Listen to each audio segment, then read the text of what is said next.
Un tribunal de l'ONU est sur le point de rendre son verdict dans le procès pour crime de guerre de l'ancien commandant militaire serbe de Bosnie, Ratko Mladic, surnommé le boucher des Balkans. Mladic fait l'objet de 11 chefs d'accusation pour crimes de guerre, dont celui de génocide, ainsi que le massacre de milliers d'hommes et d'adolescents musulmans à Srebrenica en 1995.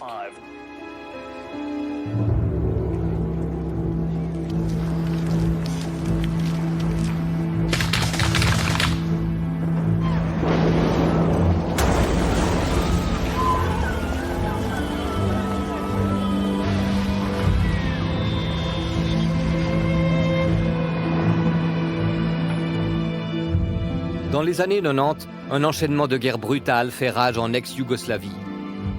130 000 personnes sont alors tuées et 4 millions déplacées.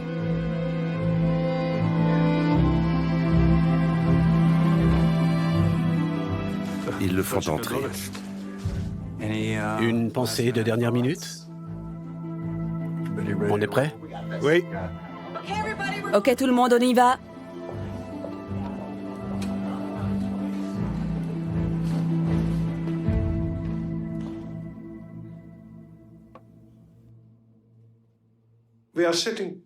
Nous siégeons aujourd'hui pour rendre le jugement de la Chambre dans cette affaire. La Chambre a siégé pendant 530 jours, au cours desquels elle a entendu les dépositions de 592 témoins et reçu presque 10 000 pièces à conviction.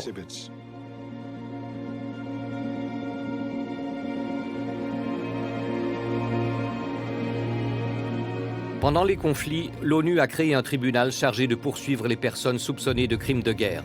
Le général Ratko Mladic est devenu le plus recherché d'entre eux. Je suis le général Mladic. Il y a des personnes valides parmi vous qui m'ont tiré dessus. Je vous pardonne à tous et je vous laisse la vie comme un cadeau. Ne vous montrez pas devant moi sur la ligne de front. La prochaine fois, il n'y aura pas de pardon.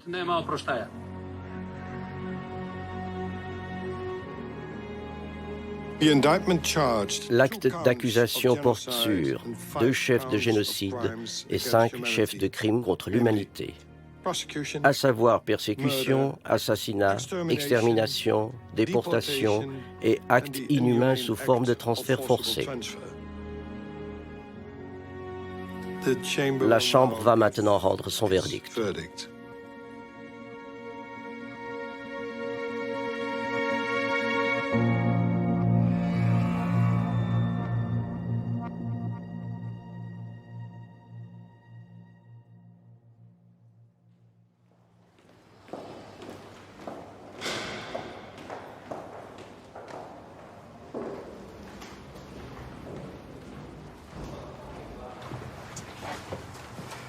Demain, je me tiendrai là où se trouve le podium.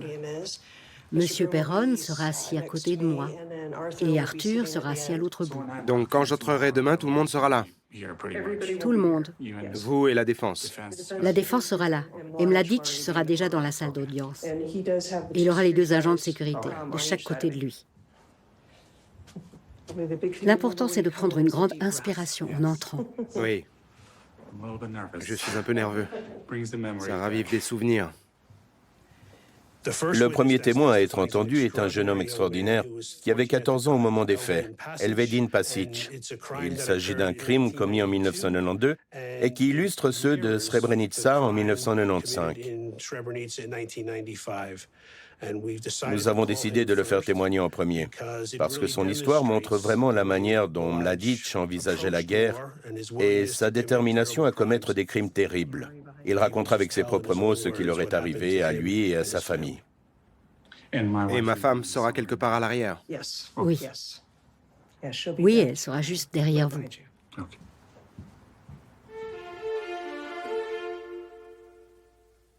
Ratko Mladic doit répondre de 2 chefs d'accusation de génocide, le crime le plus grave en regard du droit international.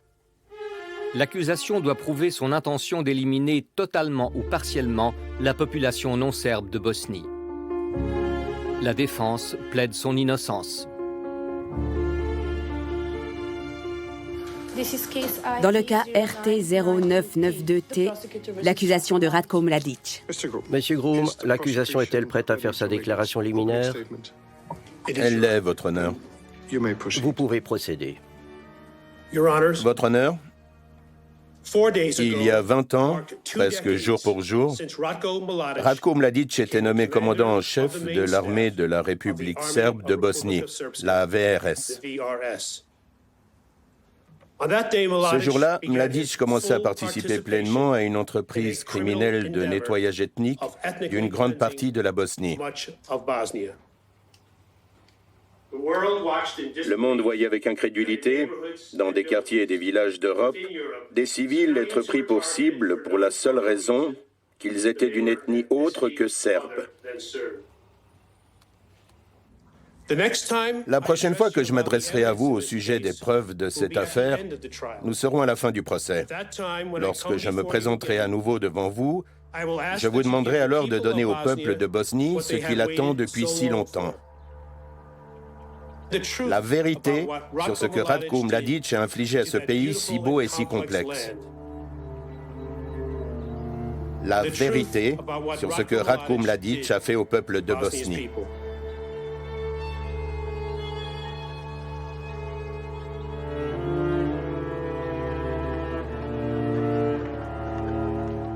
L'accusation est-elle prête à appeler son premier témoin? Votre honneur, l'accusation est prête à appeler son premier témoin, Monsieur Elvedin Pasic. Je déclare solennellement que je dirai la vérité, toute la vérité et rien que la vérité. Merci, Monsieur Pasic. Veuillez vous asseoir, s'il vous plaît. Vous allez d'abord être interrogé par Madame Bibles, qui est avocate de l'accusation. Bonjour, Monsieur Pasic. Pouvez-vous nous dire la taille et l'origine ethnique de votre village? Mon village, Harvatsani, était musulman à 100%. Et il comptait environ 100 maisons. Pensez à mai 1992. Est-ce qu'on célébrait un événement religieux dans votre village? Oui, on célébrait une fête religieuse. Le premier jour, nous sommes allés à la mosquée, j'étais excité, j'étais petit. Le deuxième jour, nous avons été attaqués. Les bombes et les obus ont commencé à tomber sur notre village.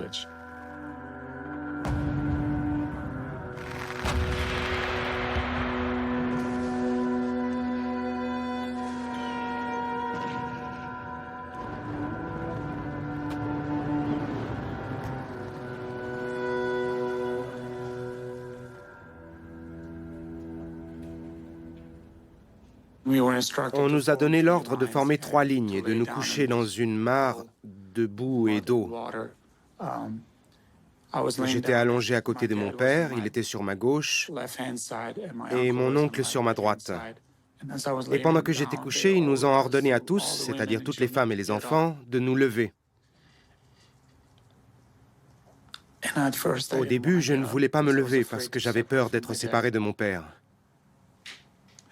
Et il m'a dit de me lever. Je lui ai dit non, je ne veux pas y aller sans toi.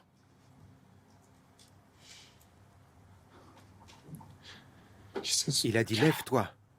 Je lui ai dit non.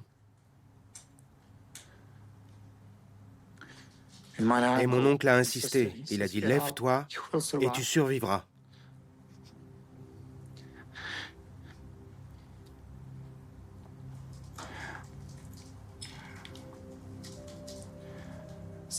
Comme je suis en train de revivre tout ça, j'ai rêvé de mon père la nuit dernière.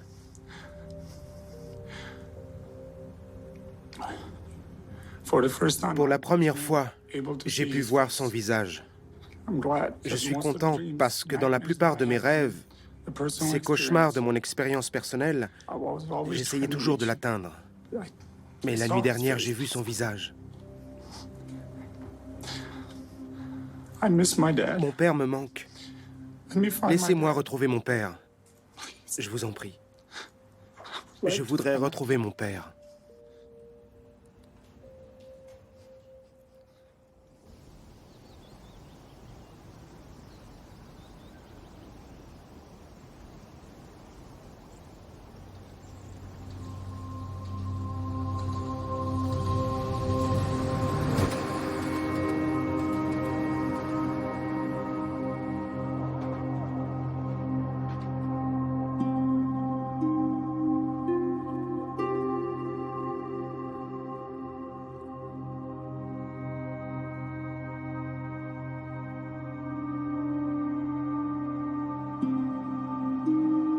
Le président Josip Broz Tito a dirigé la Yougoslavie pendant 35 ans. Sa politique de fraternité et d'unité étouffait les tensions ethniques. En 1980, sa mort entraîna l'effondrement progressif du pays.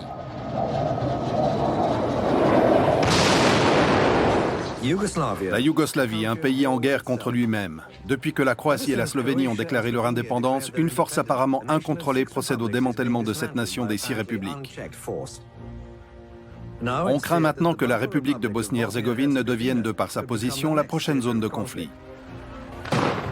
Des violences ont éclaté en République de Bosnie-Herzégovine, après que la population a voté ce week-end pour son indépendance du reste de la Yougoslavie. 43% des habitants de cette république sont musulmans, 31% sont serbes et 17% croates. Les musulmans et les croates soutiennent l'indépendance, tandis que les serbes y sont farouchement opposés. La nuit dernière, les Serbes ont proclamé une république séparatiste en Bosnie. Et leur leader, Radovan Karadzic, a déclaré aujourd'hui qu'ils allaient construire un État serbe, quel qu'en soit le prix. C'est le règne du chaos et de l'anarchie, aucune autorité centrale n'est opérationnelle, et les Nations Unies basées sur place sont apparemment dans l'incapacité d'intervenir. Ce qui reste du gouvernement de la Bosnie a déclaré l'état de guerre. C'est le fléau de Sarajevo, le chef des combattants serbes. Il se nomme Ratko Mladic. Cet homme n'a aucun doute, juste la certitude absolue qu'il a raison, que le monde a tort et que ces hommes ont été calomniés. Nous avons fondé la République serbe. Elle a été purifiée dans le sang des enfants de Serbie. Et nous déclarons au monde entier et aux générations futures que cette terre sacrée est serbe.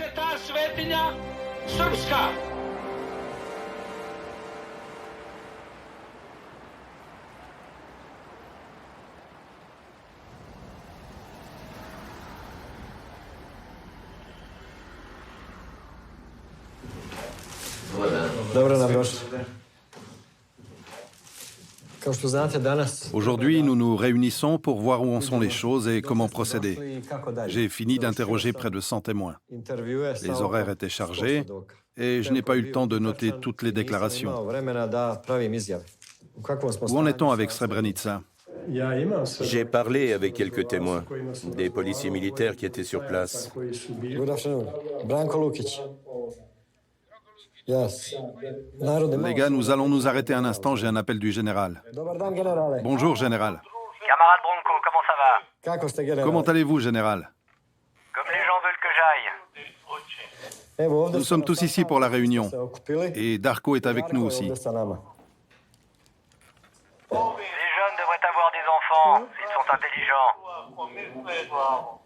intelligents. Oui, mon général. Le général Mladic est le 8e client que je représente devant ce tribunal. Et il est évident que c'est l'affaire la plus importante de ma carrière. Mes souvenirs de la guerre sont horribles, bien sûr. J'avais de la famille à Doboj. C'était une zone contrôlée par les Serbes, mais elle était bombardée et pilonnée tous les jours.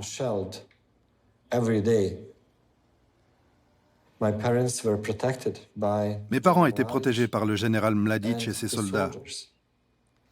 Et il me disait toujours, « Tes parents vivent à Doboj grâce à moi. » Ratko Mladic s'est caché pendant 16 ans. Pendant cette période, il a été victime d'une crise cardiaque et de 2 attaques cérébrales. La défense ne lui permettra pas de témoigner en raison de son état physique et mental diminué.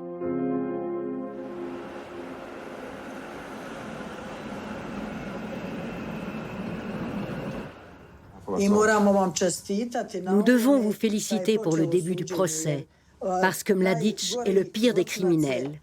Et son procès a commencé comme prévu. En tant que victime, nous ne pourrons pas reprendre le cours de nos vies tant que justice n'aura pas été rendue. Et il est très important que ces criminels de guerre soient jugés de leur vivant. Nous aurions bien sûr préféré qu'un autre procès commence déjà bien des années avant. Et vous avez raison. Quand Mladic est arrivé à La Haye l'année dernière, son état de santé était loin d'être parfait.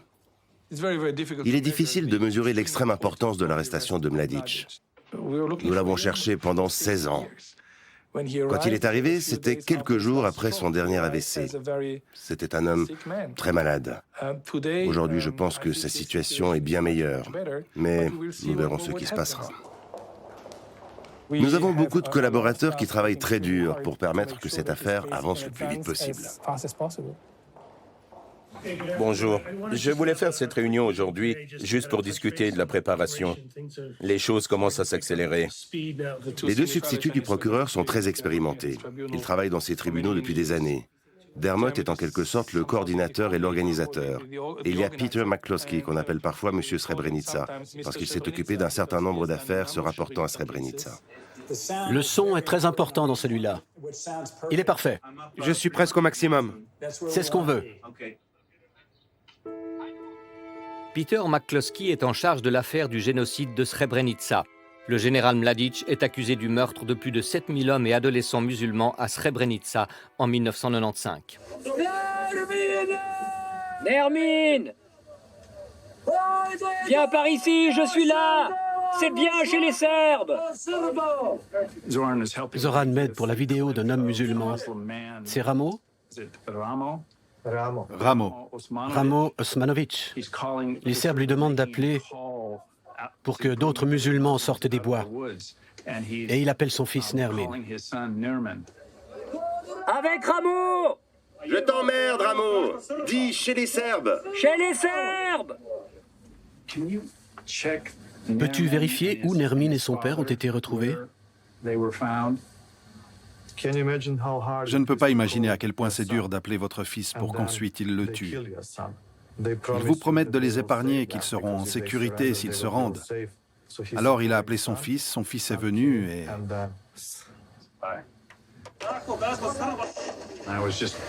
Je demandais à l'enquêteur de me donner des détails sur la fosse commune dans laquelle ils ont été retrouvés, pour que je puisse l'indiquer à la cour. Si j'en regarde trop, vous savez, ça vous atteint.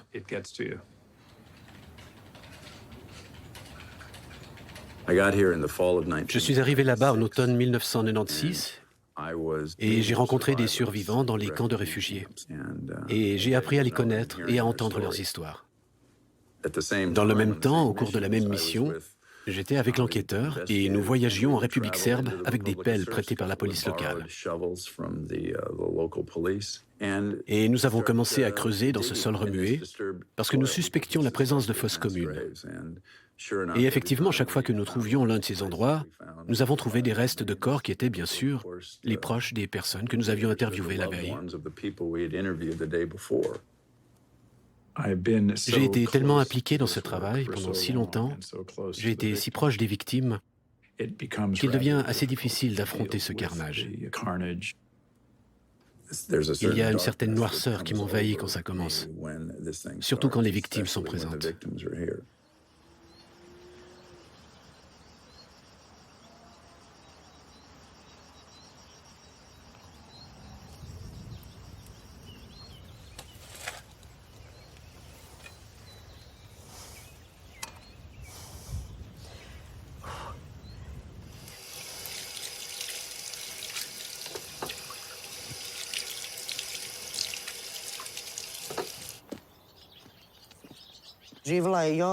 J'ai vécu ici avec mon mari Ramo, mon fils aîné Nermin et Edine, le plus jeune.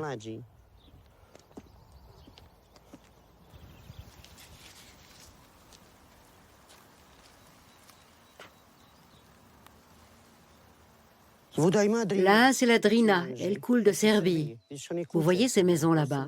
C'est la Serbie, c'est la frontière. Les coups de feu venaient de là, je ne savais même pas ce que c'était.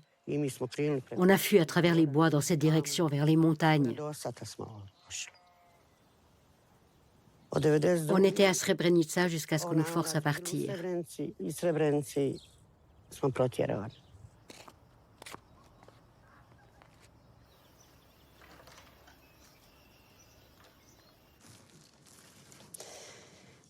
C'est mon fils aîné, Nermin. Ça, c'est le plus jeune.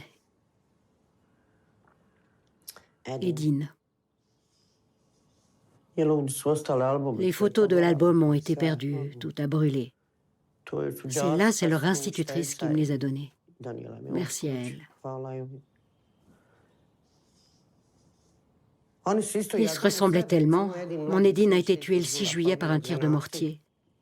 Je ne pouvais pas manger. Nermine, mon fils aîné, me disait « Maman, mange, je sais que tu as perdu ton fils. » Mais moi, j'ai perdu mon frère et mon ami. Ça, c'est mon mari.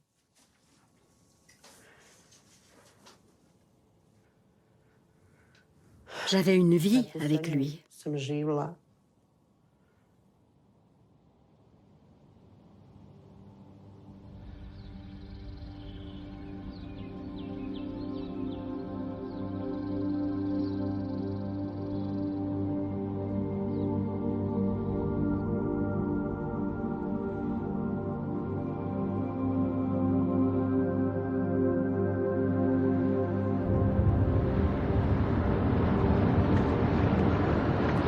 Là-bas, il y a leur mosquée.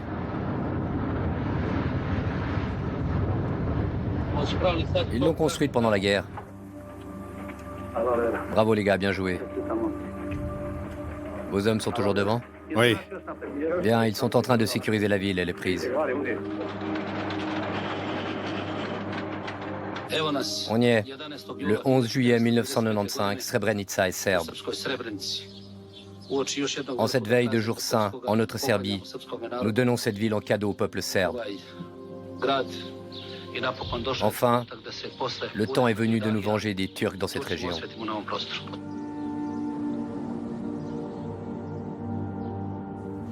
Une tragédie humaine se déroule dans l'enclave orientale de Srebrenica. L'infanterie serbe de Bosnie a mis l'ONU hors jeu et pris le contrôle de la ville. Il semblerait que la résistance ait été minime. La ville était censée être une zone protégée par la force morale et militaire de la communauté internationale, la responsabilité de l'ONU. Des centaines et des centaines de personnes, probablement 20 000, sont massées autour de l'enceinte du bataillon néerlandais. Et tout le monde fuit la ville.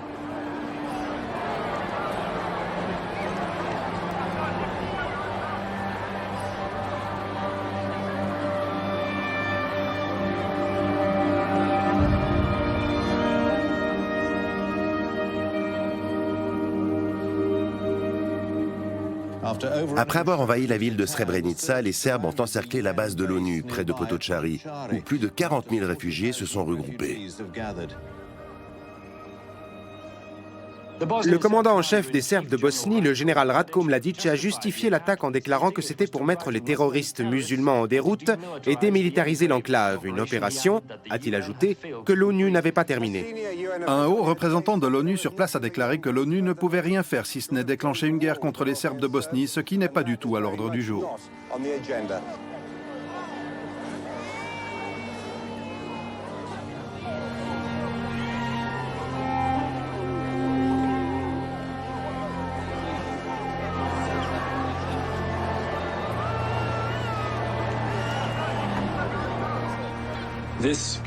Cette affaire porte sur 2 crimes odieux. Le déplacement forcé de la population musulmane, ainsi que le massacre de milliers d'hommes et d'adolescents musulmans bosniaques, ce qui revient à éliminer la population musulmane de Srebrenica et à son génocide.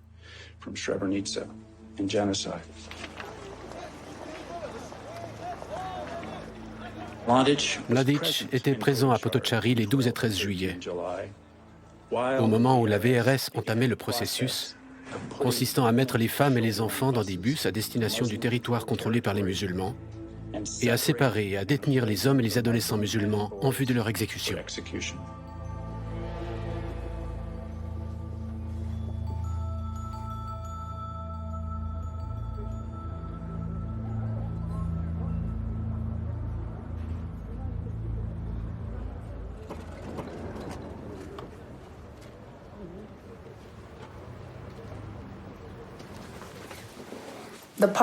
Le moment où je vous poserai des questions sera sûrement très court, étonnamment. Et je pense qu'on vous l'a probablement déjà dit, mais Mladic sera aussi dans la salle d'audience, assis derrière ses avocats.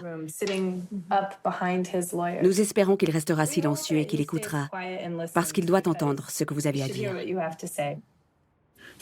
La raison pour laquelle nous avons appelé Salia Osmanovic, c'est qu'elle a décidé le 11 juillet qu'elle devait partir de Srebrenica avec sa famille, de crainte d'être tuée par les Serbes. Et ça, c'est du nettoyage ethnique. C'est le chef d'accusation de transfert forcé. C'est la première chose que nous mettrons en avant avec elle. Sa situation devenait soudain, nous ne sommes plus en sécurité dans notre maison. Ok, il y a ceux qui fuyaient les combats, comme on le ferait tous, quand les bombardements ont commencé. Et est-ce qu'autre chose lui est venue à l'esprit? Autre chose que la fuite sous les obus? Il n'y a pas que les obus. Il y a la sensation d'être. En fait, ce qu'elle a exprimé, c'est « moi, en tant que musulmane, je ne vais plus vivre en sécurité ici ». Et pas seulement, je pourrais me faire toucher par hasard dans des tirs croisés.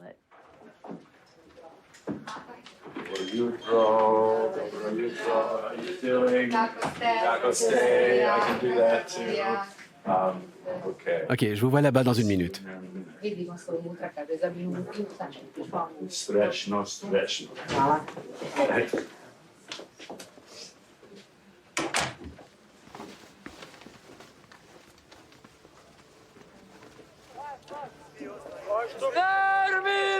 Nermine! Viens par ici, je suis là! C'est bien chez les Serbes!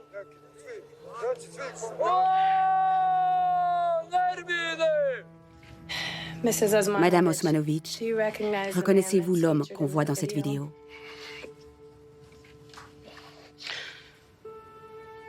Bien sûr, c'était mon mari.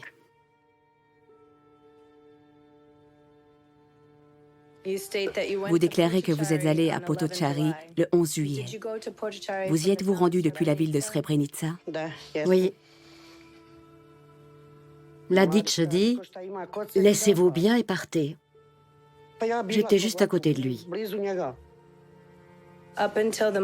Jusqu'au moment où vous êtes monté dans le bus à Potocari, avez-vous eu l'impression que vous auriez pu rester à Srebrenica si vous l'aviez voulu? Rester où? Comment on aurait pu? On était en enfer. Ça a été l'enfer quand l'armée serbe est arrivée.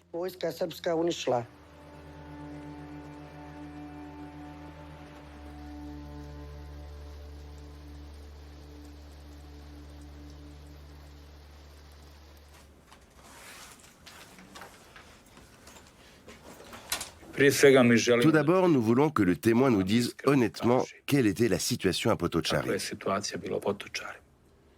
Qui leur a dit qu'ils devaient partir? Qui les a expulsés? Et la situation humanitaire? Où est le général Mladic dans tout ça? Est-ce qu'ils ont entendu ce qu'ils disaient? Les faits sont les faits. Ils parlent d'eux-mêmes. Ce que l'accusation appelle déportation concernant Srebrenica était en fait une évacuation humanitaire qui a même été acceptée par les deux parties. Mon but avec ce témoin est d'examiner si je peux relier certaines parties de son témoignage écrit aux images vidéo que nous possédons des événements réels qu'elle semble décrire. Nous espérons montrer notre client, le général Mladic, agissant de façon très humaine et fournissant de la nourriture et de l'eau aux civils qui se trouvaient là.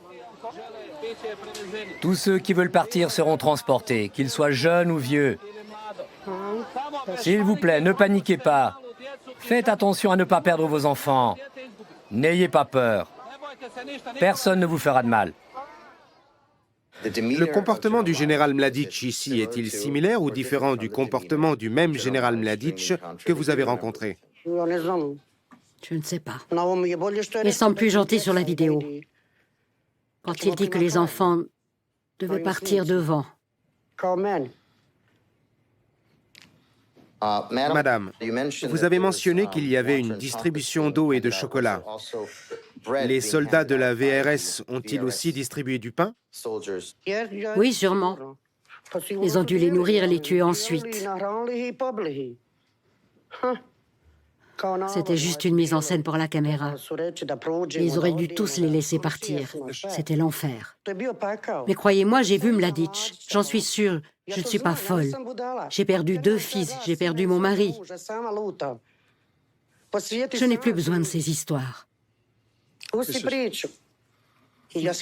Madame Osmanovic, la Chambre comprend que revenir sur ces événements puisse être bouleversant pour vous. Nous vous remercions d'être venu. Vous pouvez maintenant suivre l'huissier.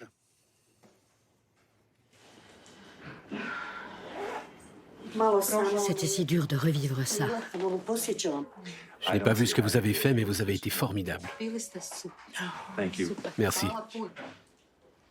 Dan l'a vraiment secouée, bien qu'elle ait été une victime. Quand vous avez une victime devant vous, vous devez vous comporter très doucement, très gentiment avec elle. Il a quand même été capable de la secouer. Nous avons reçu l'instruction du général de demander pardon aux victimes, mais je ne le fais jamais, ce n'est pas mon travail. Ou il me l'ordonne. Non, mon travail est de contre-interroger. Je suis un avocat, je mène un contre-interrogatoire. Si vous voulez vous excuser, écrivez une lettre.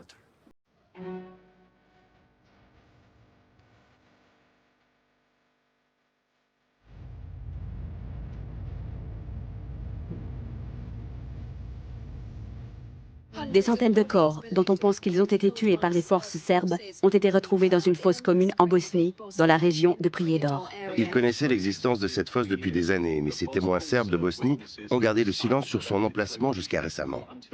Les fantômes des disparus hantent encore les villages d'ici, et les cimetières attendent toujours leurs morts. Cette découverte pourrait mettre fin à cette attente et apporter la preuve de crimes de guerre qu'on ne peut plus cacher. La fosse commune a été découverte sur le site de la mine de fer de Tomašica à Prijedor.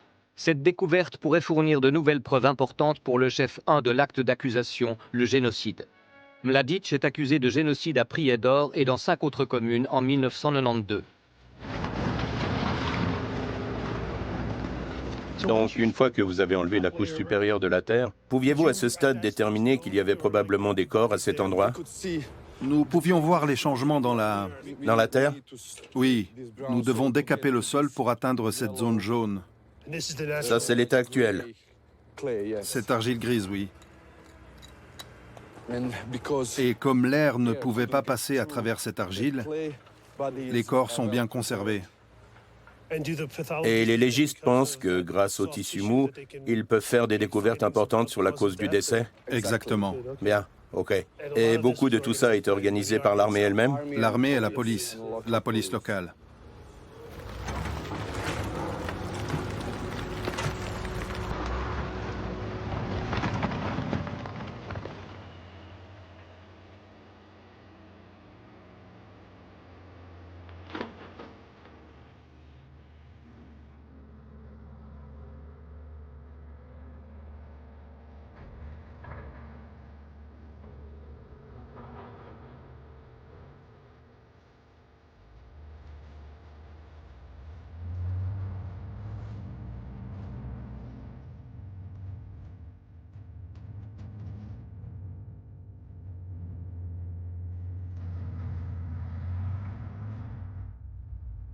Prijedor a été le premier endroit à être nettoyé ethniquement, avec des atrocités serbes violentes. Nous sommes bouleversés de découvrir de véritables meurtres, des personnes brûlées dans leur propre maison, traînées dans la rue et tuées à bout portant. Le camp de concentration de Marska, l'épuration ethnique dans toute sa splendeur. Des milliers de musulmans dans des scènes glaçantes qui rappellent l'Holocauste.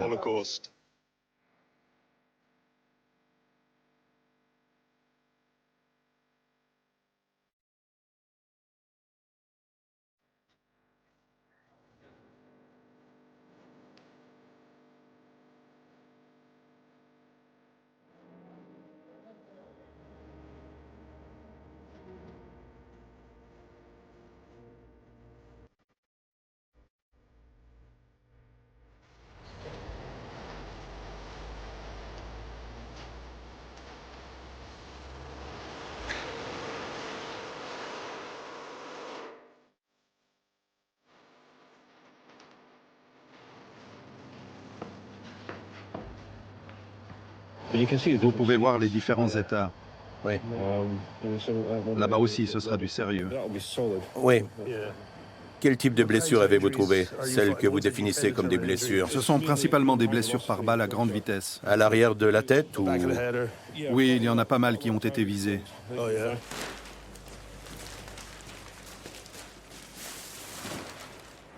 Là-bas, il y a un crâne qu'on est en train de reconstituer. Tous ces éclats sont typiques d'une blessure par balle à grande vitesse. Une fois qu'on aura tout assemblé, on aura pas mal de preuves solides que vous pourrez voir.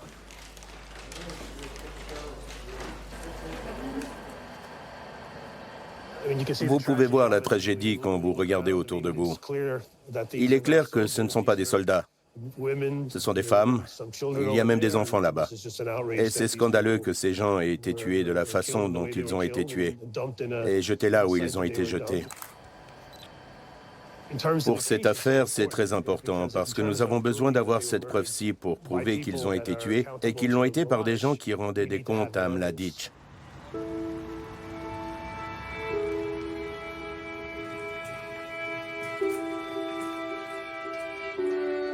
L'accusation demande à présenter les preuves de Tomašica dans le cadre de l'affaire de génocide de Prijedor. À ce stade du procès, cela nécessite une dispense spéciale des juges. Pendant ce temps, l'affaire de Srebrenica se poursuit.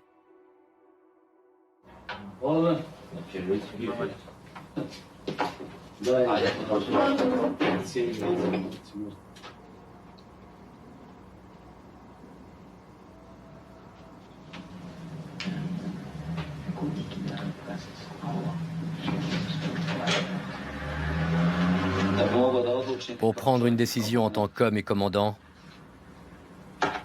j'ai besoin que ton peuple prenne une décision. Si vous voulez survivre, rester ou disparaître.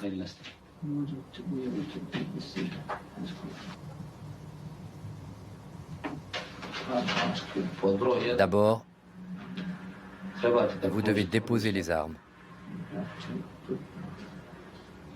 Et je vous garantis que tous ceux qui déposent leurs armes vivront.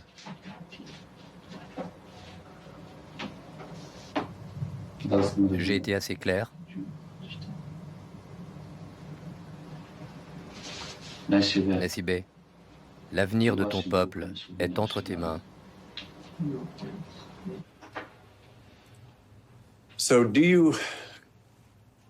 En tant que militaire, trouvez-vous que la présence du général Mladic à cette réunion est formellement un acte de commandement?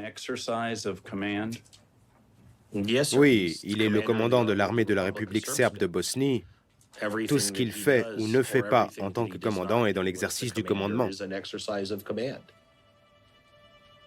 Il n'appuie pas sur la détente, il n'est présent sur aucun site d'exécution, mais nous devons démontrer que c'est lui qui commande les troupes qui le font, qu'il est pleinement conscient de ce qui se passe, et que c'est lui qui en a donné l'ordre, et qu'il a engagé tout le processus, étayé par des preuves très claires. Général Danat, d'un point de vue purement militaire, le général Mladic est-il responsable de la conduite de ses subordonnés à Srebrenica? Pour moi, il est clair qu'il a exercé dans une large mesure un contrôle direct sur ce qui se passait. Il était connu pour avoir un caractère bien trempé, et par conséquent, ce qu'il disait ou ordonnait, les gens étaient susceptibles de le commettre.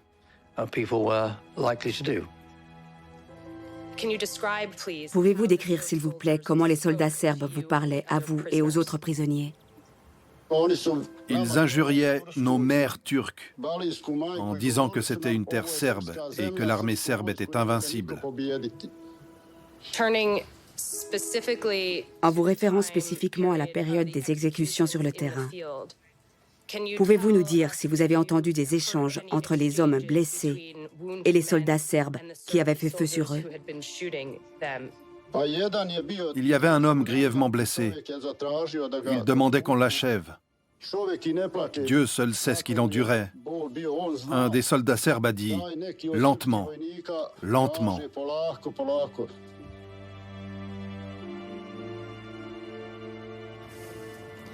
Monsieur Nikolic, j'aimerais vous demander, Comment vous sentez-vous d'avoir participé à ces événements? J'aimerais m'excuser auprès de toutes les familles qui ont survécu à ces crimes horribles. Je suis vraiment désolé d'avoir participé à ces crimes en exécutant mes ordres.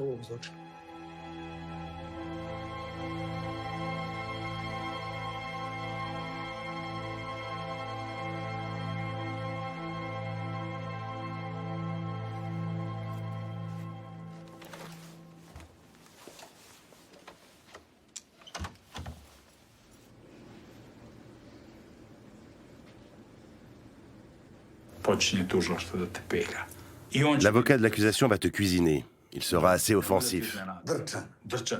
Il dira « Vous ne dites pas la vérité. Vous êtes ici pour défendre le général Mladic parce que vous le vénérez. Quelle est votre relation avec le général Mladic? Et toi? Excellente, je donnerai ma vie pour lui. » C'est vrai. C'est pour ça que vous êtes venu, et pas pour dire la vérité. Et toi, tu diras, non, je suis sous serment devant Dieu. J'ai le droit de lui répondre. Je peux lui dire, c'est toi qui dis des mensonges et pas moi? Non, ne le fais pas, ça va trop loin. D'accord, je ne le ferai pas. Ce dont tu n'es pas sûr, je t'en prie, n'essaie pas de le deviner. Tu as été son chauffeur pendant la guerre, pendant 4 ans. Ça fait 10 ans au total. 10, oui. Tu sais des choses que peu de gens peuvent savoir. C'est la première chose que je veux souligner.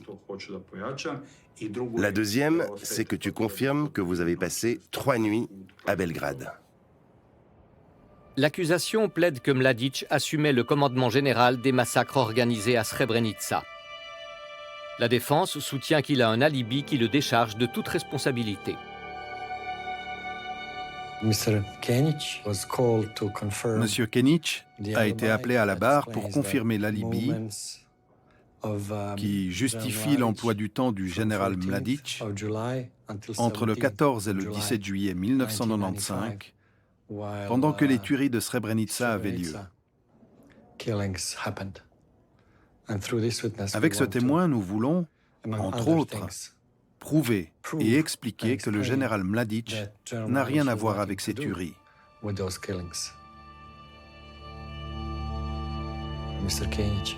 Monsieur Kenić a conduit Monsieur Mladic de Srebrenica à Belgrade le 14 juillet. Il y a ses réunions avec des internationalistes. Il y a sa visite sur la tombe de sa fille le 15 juillet.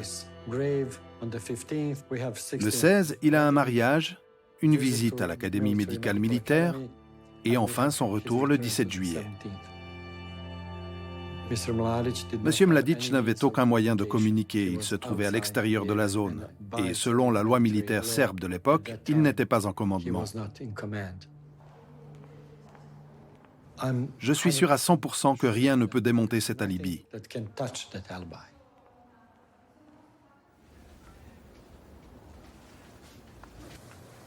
Le témoin, Mlađan Kenić, dit qu'il a reçu le 14 juillet 1995 la mission de conduire le général Mladic à Belgrade. Il expose en détail quelles ont été ses tâches spécifiques durant ces journées, les lieux exacts où il a conduit le général Mladic, à commencer par les réunions au siège de la présidence. Il raconte, pour terminer, les 3 nuits passées à Belgrade et indique finalement la route et l'heure de leur retour au QG de Crna Rijeka.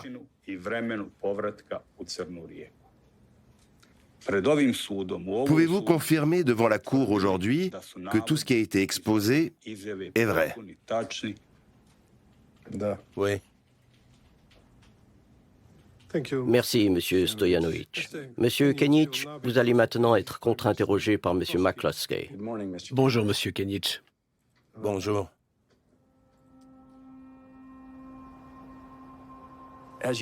Alors que vous êtes assis ici aujourd'hui, vous souvenez-vous de ce jour-là, c'était l'après-midi du 14 juillet, de l'itinéraire que vous avez suivi? Vlasenica, Milici, Zvornik, Karakaj, Sabac, Belgrade.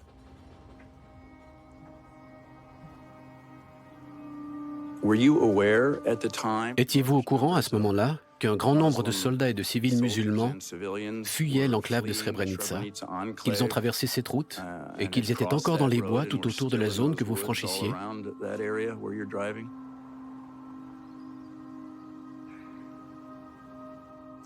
Non, je ne le savais pas.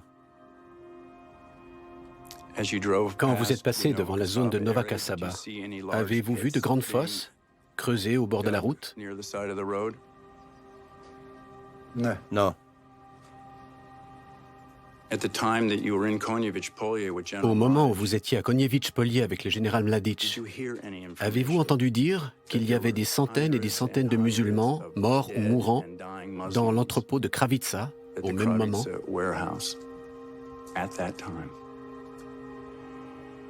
Non. Aviez-vous des informations sur les autres prisonniers, à peu près 800 ou 1000, dans l'école voisine de Petkovci, l'école voisine de Rotavić, le centre culturel de Pelet et l'école de Kula?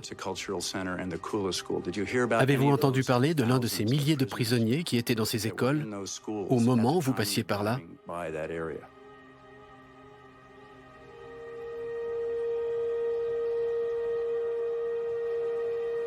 Non.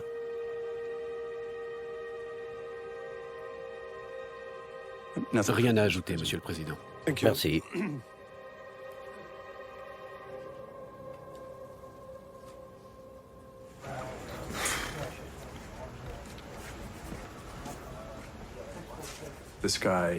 Cet homme a conduit Mladić au cœur des ténèbres, juste à côté ou tout près d'importants lieux de massacre et de fosses communes.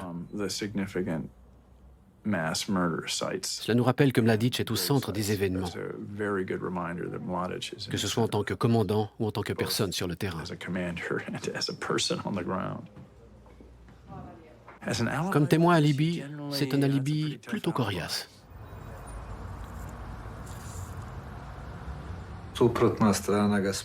La partie adverse le considère comme un criminel de guerre. Nous, on le considère comme notre sauveur. Nous disons que Dieu l'a envoyé pour unifier et défendre la nation serbe.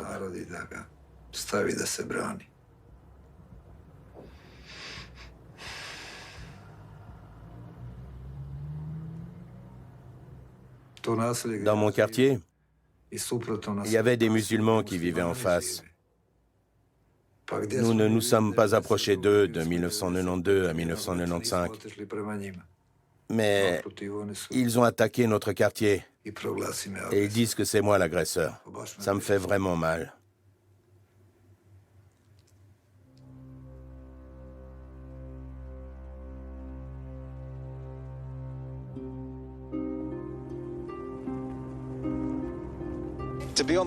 Être du mauvais côté de la ligne de front ethnique en Bosnie est une expérience terrifiante, qui que vous soyez. Ces personnes sont des Serbes, fuyants, disent-ils, pour sauver leur vie. Ils ont dit qu'ils voulaient fuir vers des territoires amis parce que les Serbes d'un village voisin avaient été massacrés par des musulmans. Aujourd'hui, des centaines de Serbes ont assisté aux funérailles de 39 d'entre eux, hommes et femmes. Leur village avait tout d'abord été pris par les musulmans il y a quelques mois, puis repris par les Serbes.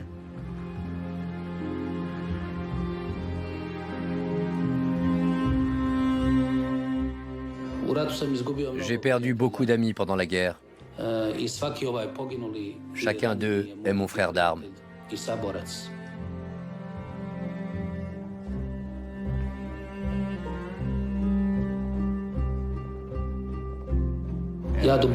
Mon cœur saigne pour toutes les victimes, du plus jeune au plus âgé.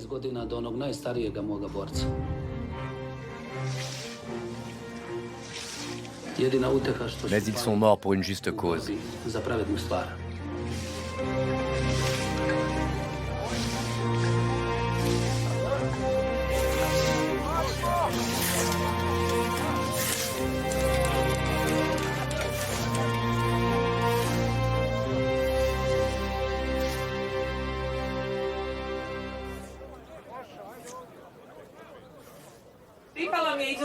Je suis honoré de vous accueillir sur la terre natale de l'estimé commandant de l'armée de la République serbe de Bosnie, le général Ratko Mladić.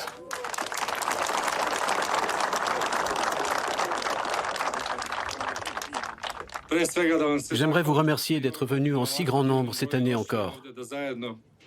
Je vous transmets les salutations de notre commandant qui est aujourd'hui en pensée avec nous.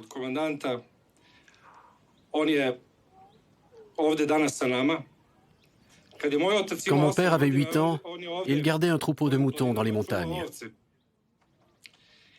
Un jour, alors qu'il était seul et qu'il n'avait qu'un bâton pour se protéger, un loup est apparu.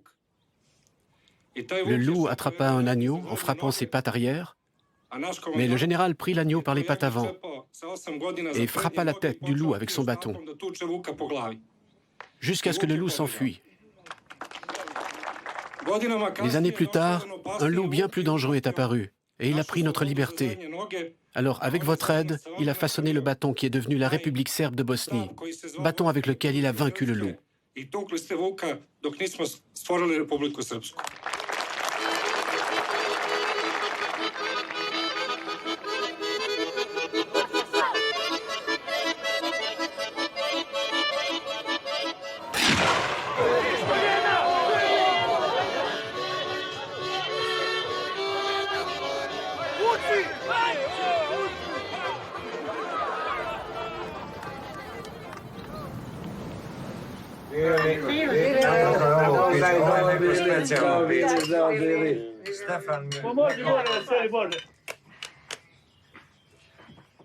Ratko était le mouton noir, il n'aimait pas boire. Il buvait un peu.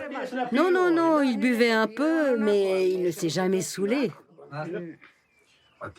Grand-papa Perrault a mis papa à l'épreuve quand maman l'a ramené à la maison pour voir comment il moissonnait. Et quand mon père a vu comme Ratko moissonnait bien, il a été en extase. Ratko était un sacré faucheur. Oui, pas seulement un faucheur, il savait tout faire. Il a passé le test de la moisson et on lui a donné la mariée.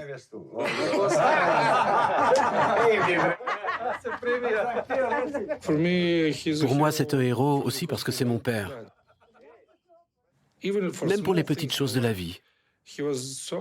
Il était si attentionné qu'on faisait tout naturellement de son mieux.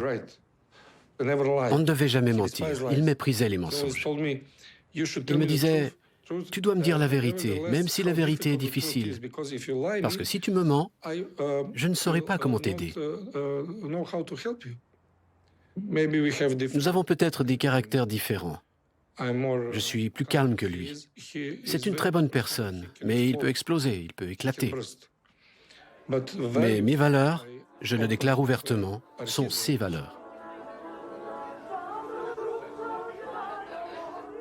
Je suis désolé pour chaque victime, mais je ne peux pas accepter sa culpabilité.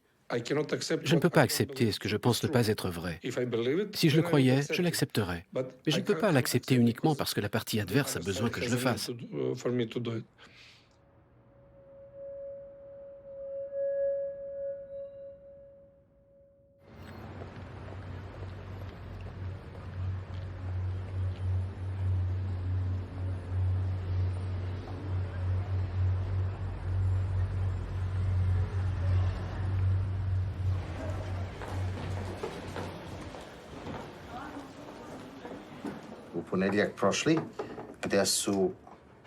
La Cour a approuvé les conclusions de l'accusation pour Tomašica.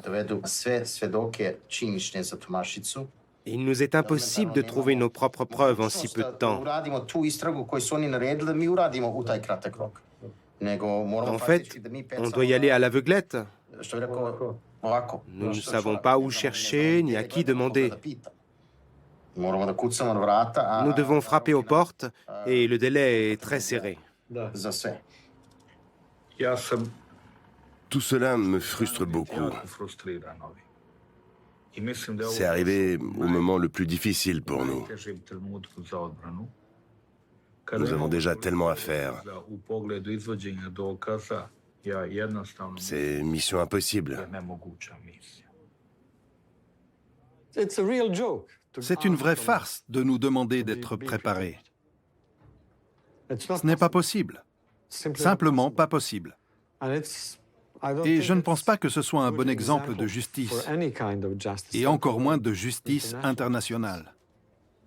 Il nous faudrait au moins autant d'avocats que l'accusation.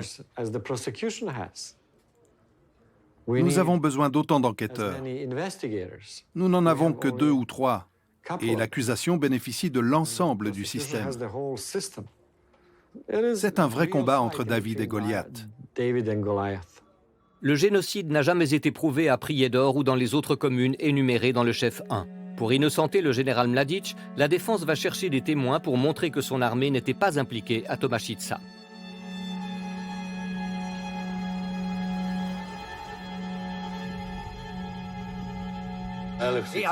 Bonjour Gruja, Branko Lukic.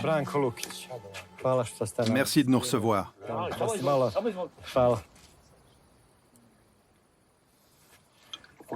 C'est la coutume par ici. Allez, c'est fait maison.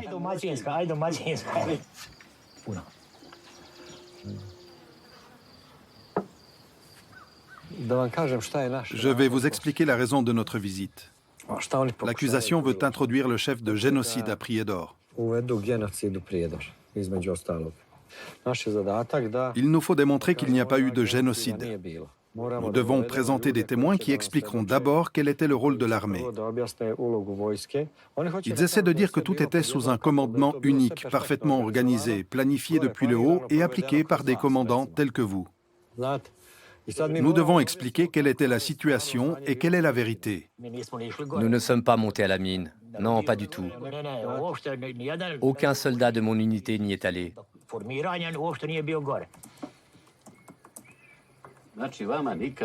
Ils n'ont jamais ordonné à vos troupes d'enterrer des corps ou de sécuriser la mine? Non. Non. Jamais. Jamais. Ni de transporter des corps, ni de les enterrer. Mes troupes n'ont jamais fait ça sous mon commandement. Santé. Vous témoignerez pour nous?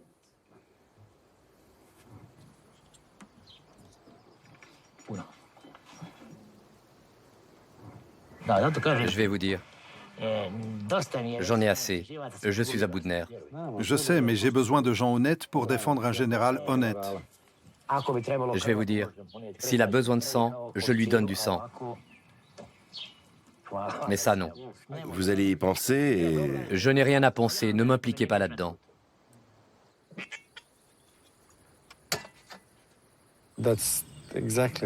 C'est exactement ce que je craignais avant qu'on arrive. On peut avoir de bonnes discussions, mais pas de témoins.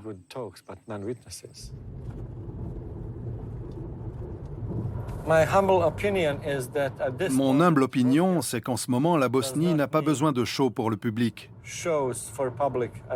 comme à Tomašica, parce que c'est juste un show. C'est juste une façon de prolonger l'agonie bosnienne. Nous devrions enterrer nos morts et aller de l'avant. Et voir ces blessures sans cesse réouvertes n'aide pas à la réconciliation.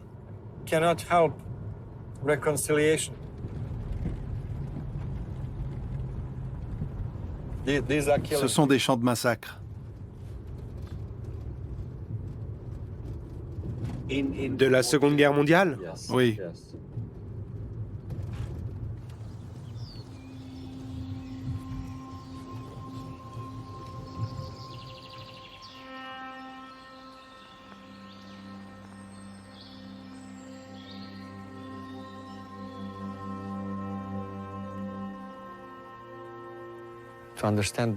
Pour comprendre la Bosnie et ses conflits des années 90, vous devez connaître ce qui s'est passé pendant la Seconde Guerre mondiale.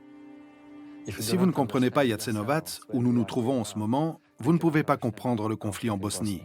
Durant la Seconde Guerre mondiale, la Yougoslavie était occupée par l'Allemagne nazie. Les nazis étaient soutenus par les fascistes croates et les musulmans affiliés à la cause fasciste. Alors que toutes les parties subissaient des atrocités, les Serbes ont été rassemblés et enfermés dans des camps de concentration.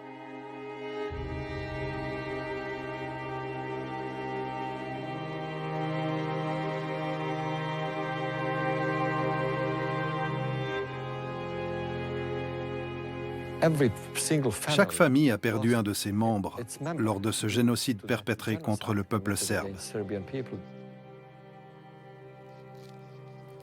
Œil pour œil n'est pas un système de défense admissible devant ce tribunal. Mais il y a eu une vengeance, et il était impossible de contrôler tous ceux qui étaient armés pendant la guerre. On ne peut pas s'en prendre au général Mladic ou aux autorités serbes au motif que tout cela aurait été organisé.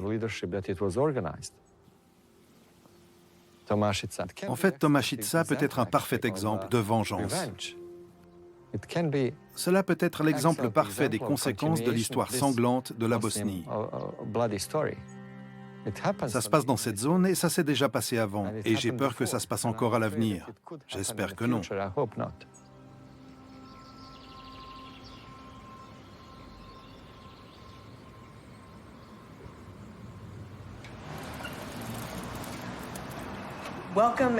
Bienvenue à la 80e semaine du procès Mladic. Dans le compte-rendu officiel, nous en sommes au 333e jour. Au niveau de la situation du procès, où est Ed? Il est là. Ed a déposé la motion Tomašica dans les délais impartis la semaine dernière. Merci beaucoup.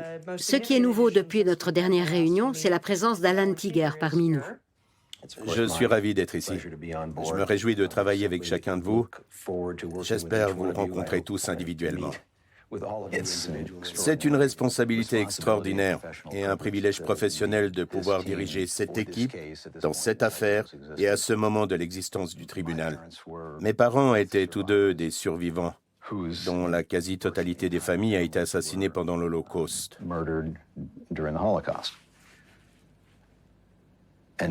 Et aucun survivant ne peut réellement échapper à ça. Et je pouvais voir les effets tangibles de ces crimes tous les jours. Et ça, je l'ai vraiment senti quand j'ai rencontré et travaillé avec les victimes à Prijedor.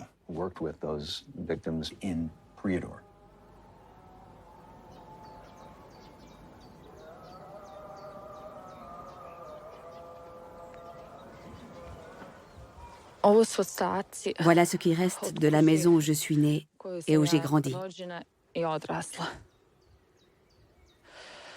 À l'époque, il y avait un beau jardin ici. Tout a été détruit. Le père d'Elvir Karadžić est porté disparu depuis juillet 1992. Elle attend de savoir si ses restes ont été découverts dans la fosse commune de Tomašica. La dernière fois que j'ai vu mon père, c'était ici le 19 juillet.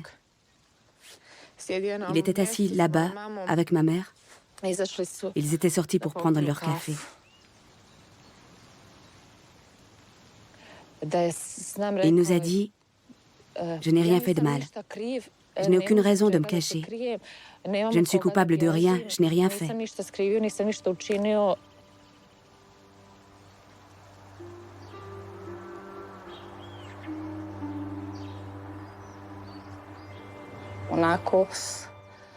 Rien que dans ma famille proche, 32 personnes ont été tuées le 20 juillet 1992.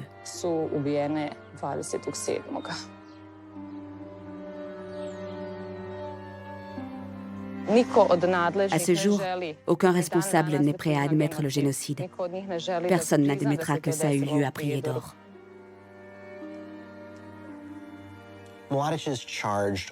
Mladic est accusé de 7 massacres différents qui ont eu lieu sur une période d'environ 6 jours dans la commune de Prijedor fin juillet 1992.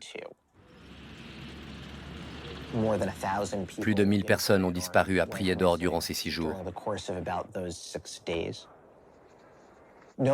Personne n'a jamais été condamné pour génocide pour ce qui s'est passé en 1992, à Prijedor ou ailleurs. C'est la dernière audience, c'est donc notre dernière occasion. Et je pense que nous avons tous un sentiment d'obligation historique, de faire en sorte que ce qui est arrivé soit consigné et de montrer que le général Mladic en est responsable. La campagne de nettoyage ethnique a atteint son paroxysme le plus violent dans la commune de Prijedor.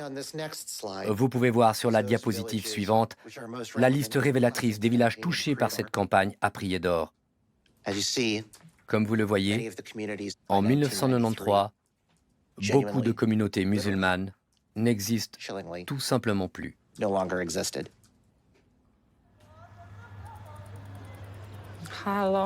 Salut Sima, c'est toi? Oui, c'est toi. Comment ça va? Oui. C'est confirmé. Tout y est, le corps est entier. Oui. Demain, à 1h moins le quart, je vais voir papa. Oui. Je peux signer l'identification pour les deux, papa et tonton.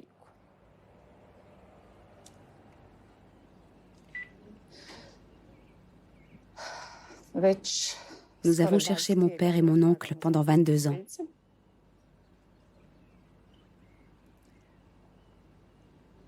Et maintenant, nous les avons enfin trouvés.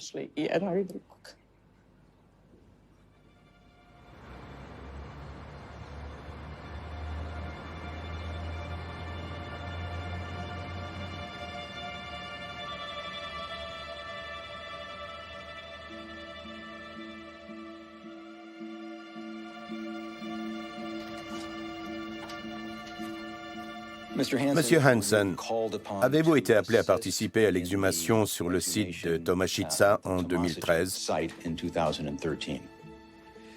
Oui. Est-ce que cela a révélé la présence de tombes et, dans l'affirmative, combien? Oui, 3 tombes distinctes. Avez-vous pu déterminer combien de temps s'était écoulé entre le décès et le dépôt des corps? Le moment précis, non. Cependant, les corps étaient très bien préservés, et cela concorde avec une inhumation peu après la mort. Monsieur, qu'avez-vous observé concernant la cause la plus fréquente de la mort? J'ai découvert que la grande majorité des gens avaient été abattus. Un nombre étonnamment élevé de tirs avait été porté à la tête. Le constat le plus fréquent était une blessure par balle ou une lésion à l'arrière de la tête. Que pouvez-vous nous dire sur les vêtements trouvés sur les corps exhumés à Tomaszczyca? L'habillement était ordinaire. Certaines personnes portaient des vestons, d'autres des vestes de travail et des salopettes, mais c'était surtout des vêtements de tous les jours.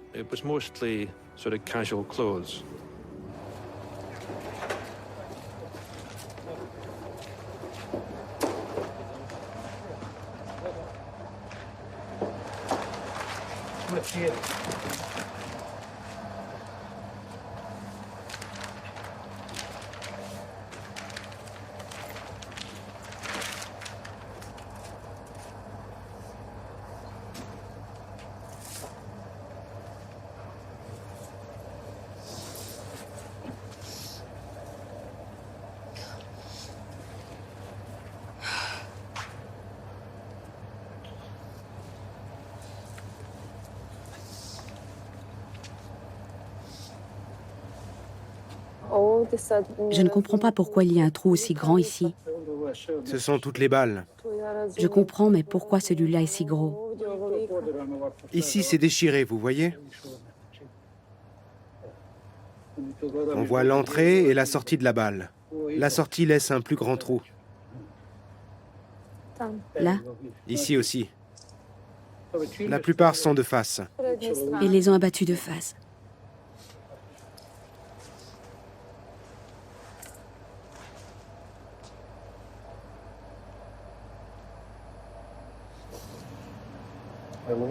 C'est Amcho? Son fils Samir. Ifet, le fils d'Ismet.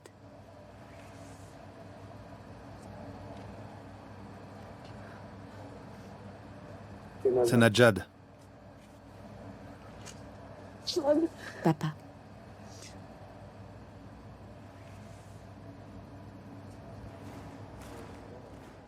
Quand, dans une communauté comme Prijedor, plus de 1500 personnes sont assassinées en peu de temps et des milliers d'autres affamées, dégradées, maltraitées, humiliées, tourmentées, quand la plupart de leurs maisons sont détruites, quand leurs mosquées sont en ruine, Et quand ces personnes sont dispersées et appauvries par l'exil, l'intention de détruire cette communauté et d'empêcher sa reconstitution est sans équivoque. Et le mot qui désigne ces crimes, avec cette intention, est génocide.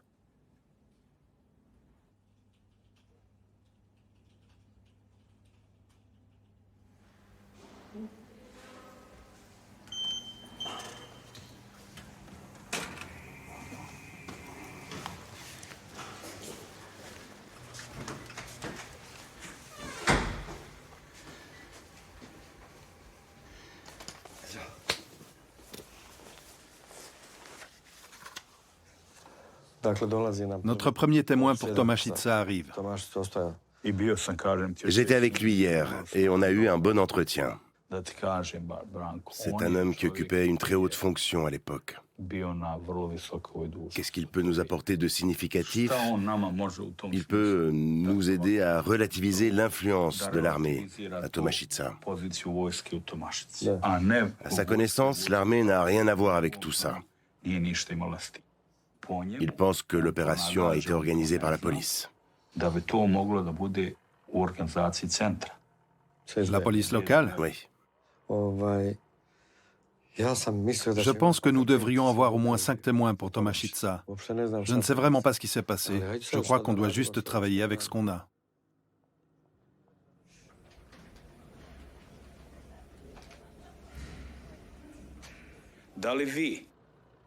Monsieur Marjanović, avez-vous une raison, une information ou une connaissance indirecte indiquant que l'armée de la République serbe de Bosnie a été associée de quelque façon que ce soit aux sépultures de Tomašica? Non. Absolument aucune. Avez-vous eu l'occasion de rencontrer le général Mladić à Prijedor? La réponse est non, je n'ai jamais rencontré le général. Je ne l'ai jamais vu lors de réunions auxquelles j'ai participé, ni entendu personne parler de sa présence à Prijedor. Monsieur Marjanović, vous allez être contre-interrogé par Monsieur Traldi. Monsieur Traldi est avocat pour l'accusation. Merci, Monsieur le Président. Bonjour, monsieur. Peut-on avoir le document 65 sur 31041? Reconnaissez-vous les personnes sur cette photo? Oui. Qui est l'homme qui ne regarde pas l'objectif au fond à droite? Je crois que c'est moi. Oui. Et la personne immédiatement à votre droite, avec la moustache, qui est-ce? Slobodan Balaban. Et l'homme à côté de lui, avec la cravate? Smail Zahirović. Et l'homme tout à gauche? Ibro Paunović. Vous avez travaillé tous les 4 pour RCR Libye avant la guerre, c'est juste? Oui. Vous et M. Balaban êtes serbes, et M. Paunović et Zahirović musulmans. Zahirović était certainement musulman. J'étais un bon ami de Paunović, mais je ne sais pas s'il était musulman. Il devait être de Goranac. Avez-vous rencontré M. Paunović et M. Zahirović après la guerre? Non, seulement M. Balaban.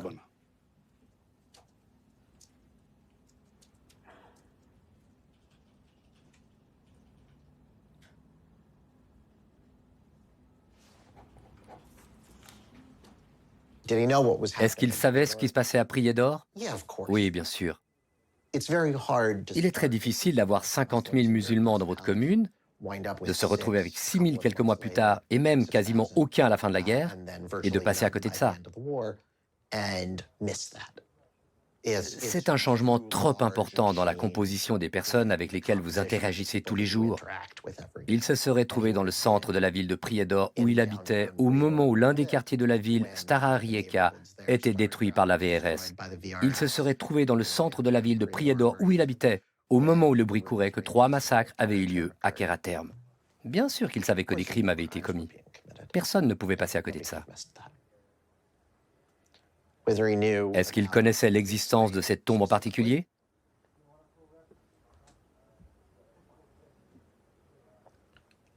Si ça n'avait pas été le cas, il aurait fallu qu'il tente délibérément d'ignorer ce qui se passait sur sa propriété, la propriété de sa compagnie.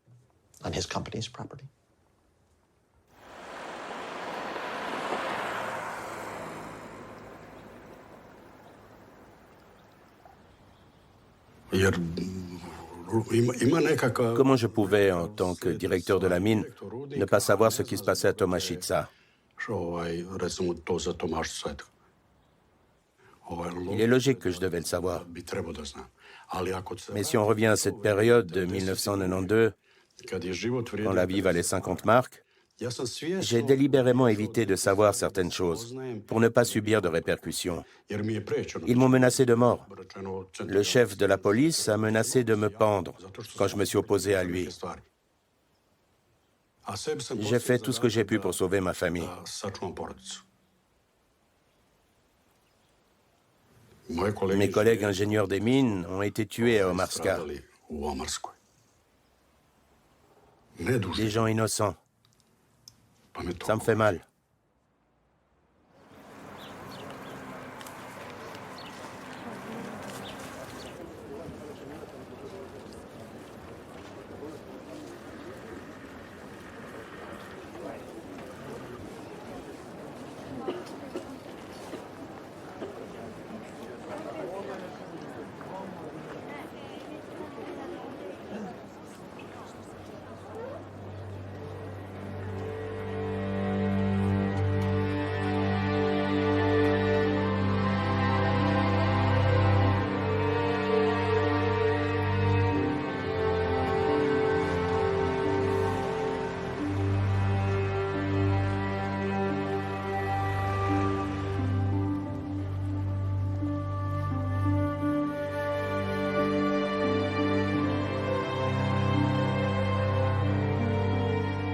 Les preuves de génocide présentées au tribunal il y a 4 ans et demi étaient claires, complètes, irréfutables.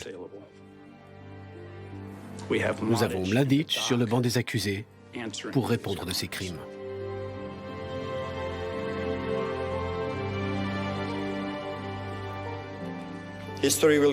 L'histoire jugera si justice a été faite et perçue comme telle.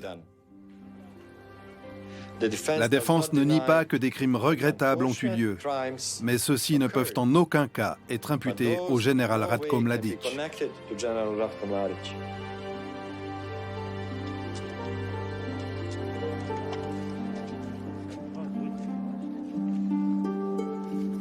Il n'y a aucune preuve fiable reliant la présence du général Mladic au site présumé d'assassinat et d'exécution. Nous devons tous convenir qu'il est là, innocent devant nous, en ce moment même.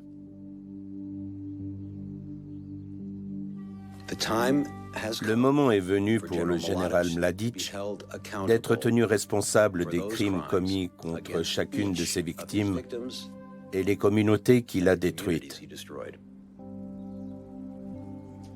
Ce serait une atteinte à la justice d'imposer une peine autre que la peine la plus sévère prévue par la loi.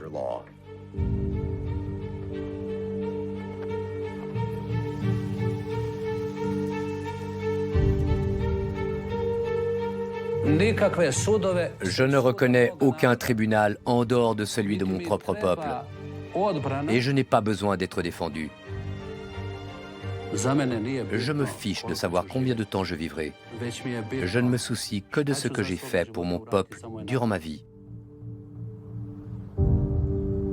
Je suis un homme qui appartient à son peuple, comme mes ancêtres. Nous survivrons.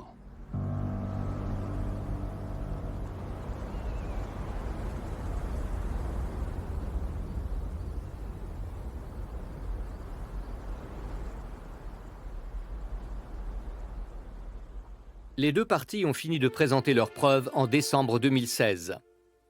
Le tribunal a siégé pendant 530 jours d'audience sur une période de plus de 4 ans et demi. Les juges ont mis 11 mois pour rendre leur verdict. Nous retournons maintenant au procès de Ratko Mladic. De retour à La Haye, le tribunal des Nations Unies pour les crimes de guerre. Un tribunal international pour les crimes de guerre à La Haye va rendre son verdict. Vous suivez la retransmission du jugement dans le procès de Ratko Mladic. Pour rappel, Ratko Mladic a demandé une pause toilette il y a 35 minutes. Nous essayons toujours d'évaluer précisément ce qui se passe ici. Nous supposons que ce n'est qu'une pause momentanée. La télévision bosnienne a dit qu'il avait apparemment un problème médical. Nous procédons donc à des examens médicaux. S'il a un problème médical maintenant, ce n'est pas une coïncidence. Son visage est devenu rouge. Et habituellement, quand son visage devient rouge, c'est le signe que sa pression artérielle est élevée. Et pour lui, c'est une situation extrêmement grave. Ok, le médecin conseil voulait parler au cardiologue, mais maintenant il semble que nous allons reprendre. La pression artérielle de M. Mladic a été mesurée 3 fois pendant la pause. La première mesure indiquait 175 sur 96. La seconde mesure, prise par une infirmière, était de 180 sur 80. Selon l'Association américaine pour le cœur et l'Association cardiovasculaire du Royaume-Uni, cela porte le nom de crise hypertensive. Dans ces circonstances, la défense demande à la Cour soit de suspendre la procédure, soit de renoncer à la lecture du récapitulatif et de prononcer son jugement afin d'éviter de nouveaux risques préjudiciables à la santé de M. Mladic. Monsieur Ivetic, d'après le rapport du médecin que nous possédons, la situation n'est pas grave au point de nous empêcher de continuer pour des raisons médicales. Monsieur Mladic veut consulter son avocat, je suppose. Si c'est le cas, faites-le de manière que personne n'entende votre voix et asseyez-vous, s'il vous plaît. Tout ce que vous avez dit n'est que mensonge. Monsieur Mladic, asseyez-vous, s'il vous plaît. Tout ce que vous avez dit n'est que mensonge. Monsieur Mladic, s'il vous plaît. Vous faites des guerres dans le monde entier. C'est terminé. Monsieur Mladic va être évacué de la salle du tribunal. Vous êtes des menteurs, bande d'enfoirés de l'OTAN. Ok, ça continue. Après avoir résumé ses conclusions, la Chambre va maintenant rendre son verdict.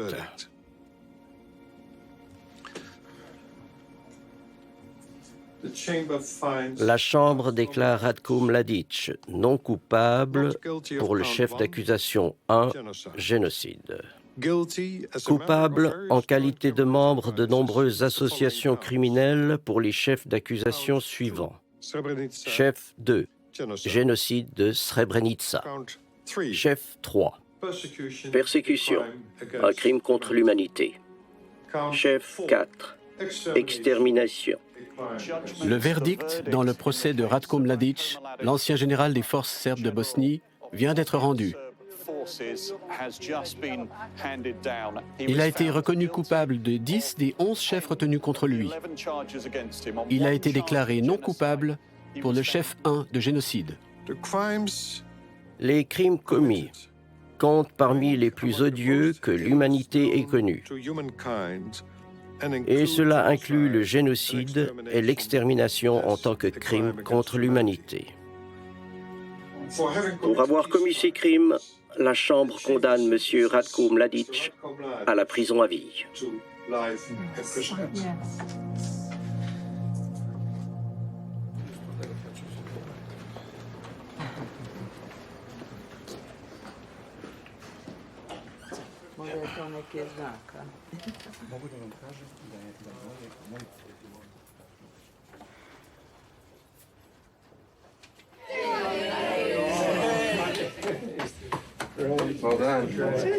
Eh bien les amis, nous pouvons nous réjouir.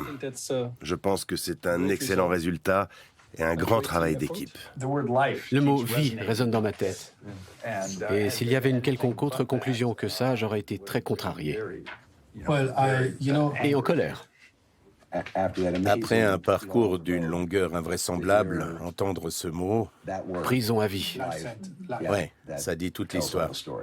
Maintenant, je suis prêt à ergoter sur... Sur quoi? Sur le chef 1. Ce que j'ai compris, c'est qu'on était trop loin de la qualification de génocide. Ils n'ont pas trouvé que tous les éléments juridiques du génocide étaient réunis. Mais ils ont reconnu l'incidence de la campagne de nettoyage ethnique à Prijedor. Merci beaucoup. Nous sommes l'équipe gagnante. La défense considère ce jugement comme erroné et elle fera appel. Et nous pensons que l'appel corrigera les erreurs de la Chambre de première instance.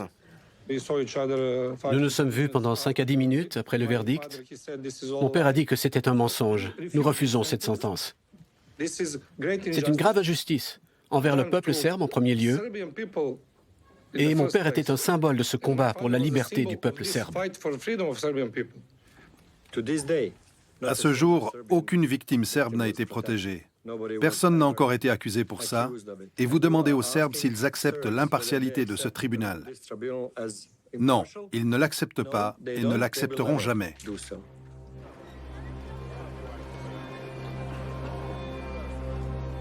Au cours des 2 dernières heures, nous avons entendu un réexamen détaillé des témoignages qui avaient été entendus à l'intérieur de ce tribunal, derrière moi. Des témoignages qui, par moments, amplifiaient la brutalité de certains crimes du général Ratko Mladic. Il va vivre une longue vie, mais il va souffrir chaque nuit. Il a de nouveau donné la preuve de sa lâcheté. Ce n'est pas un message de paix, ni de coexistence, ni de réconciliation. Quand mon fils et mon petit-fils découvriront qui est le général Mladic, je veux qu'ils en soient fiers.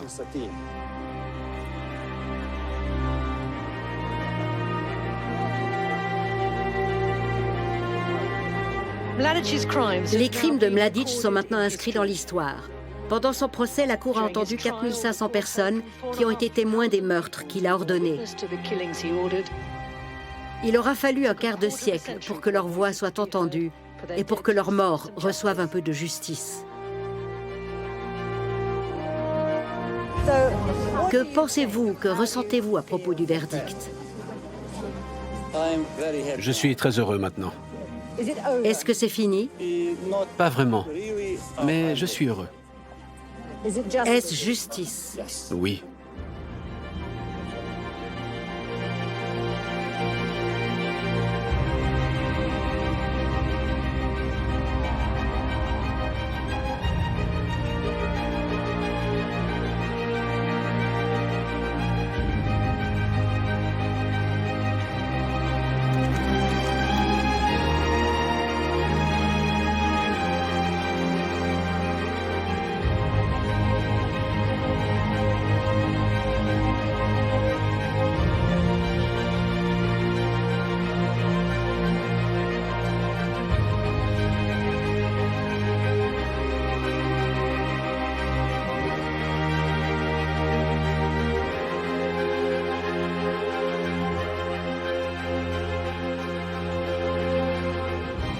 Le tribunal pénal international pour l'ex-Yougoslavie a été dissous en décembre 2017 après le verdict du procès de Ratko Mladic. Au cours de ses 24 années d'existence, il a poursuivi 116 criminels de guerre présumés. C'était le plus grand tribunal pour crimes de guerre depuis Nuremberg.